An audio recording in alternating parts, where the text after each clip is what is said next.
200 ans déjà, Pauline, la créature Frankenstein fait toujours aussi peur. Créé à l'été 1816, un soir d'orage. Que reste-t-il du monstre aujourd'hui? Une expo en Suisse, un film Universal en préparation, une série aussi.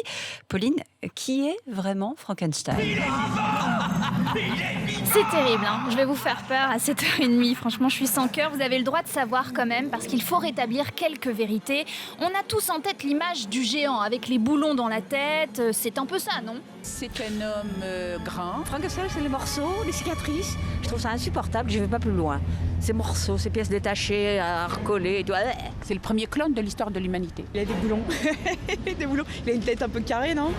Est-ce qu'il est cousu? Ouais, je vois des coutures aussi. Ah, moi, je dirais qu'il parle pas, tiens. Qu'il grogne peut-être, oui, mais pas qu'il parle.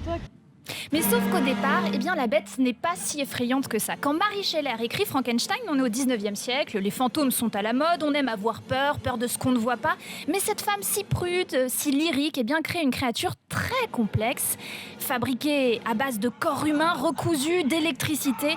Le soir d'un orage, la bête s'éveille, le scientifique exulte. C'est vivant, mais très vite il va regretter. Le docteur Frankenstein d'ailleurs ne donne pas de nom à la créature, c'est un peu apprivoisé. Et d'ailleurs, c'est une erreur de l'appeler Frankenstein. En fait, elle n'a tout simplement pas de nom.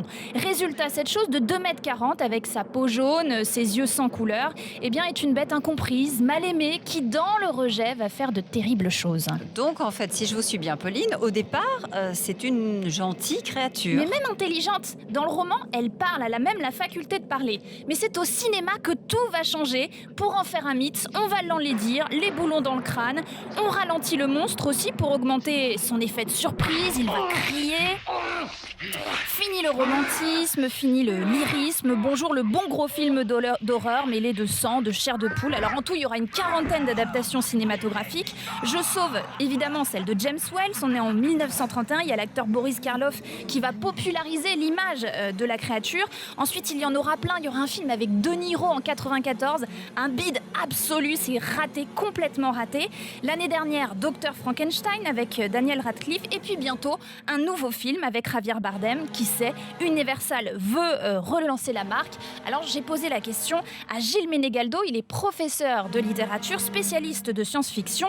Mais pourquoi Frankenstein a autant de succès? Quand le roman a été écrit, on s'intéressait beaucoup à la question de l'électricité, à la possibilité que l'électricité puisse ressusciter des créatures. Et puis je crois qu'il y a eu des avancées scientifiques, évidemment aussi, qui ont contribué à revitaliser cette mythologie, notamment autour du clonage. Tout ce qui concerne aussi la créature artificielle, l'intelligence artificielle, même si évidemment la créature de Frankenstein n'est pas une intelligence artificielle au sens où on l'entend.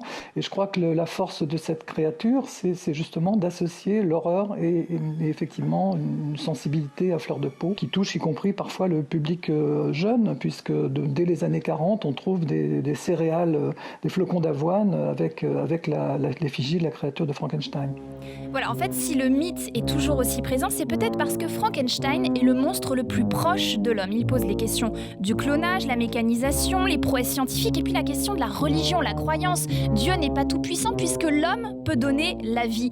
Mais en rejetant cette créature, finalement, qui est le monstre? L'homme ou la chose? Voilà, il y a plein de questions, c'est la preuve qu'on n'a pas fini d'épuiser le mythe. Et si vous n'êtes pas loin de Genève pendant les vacances, il y a une très belle exposition à la Fondation Martin Bodmer. Elle retrace toute l'histoire de la créature. C'est tout près du lac Léman, là où il a été créé.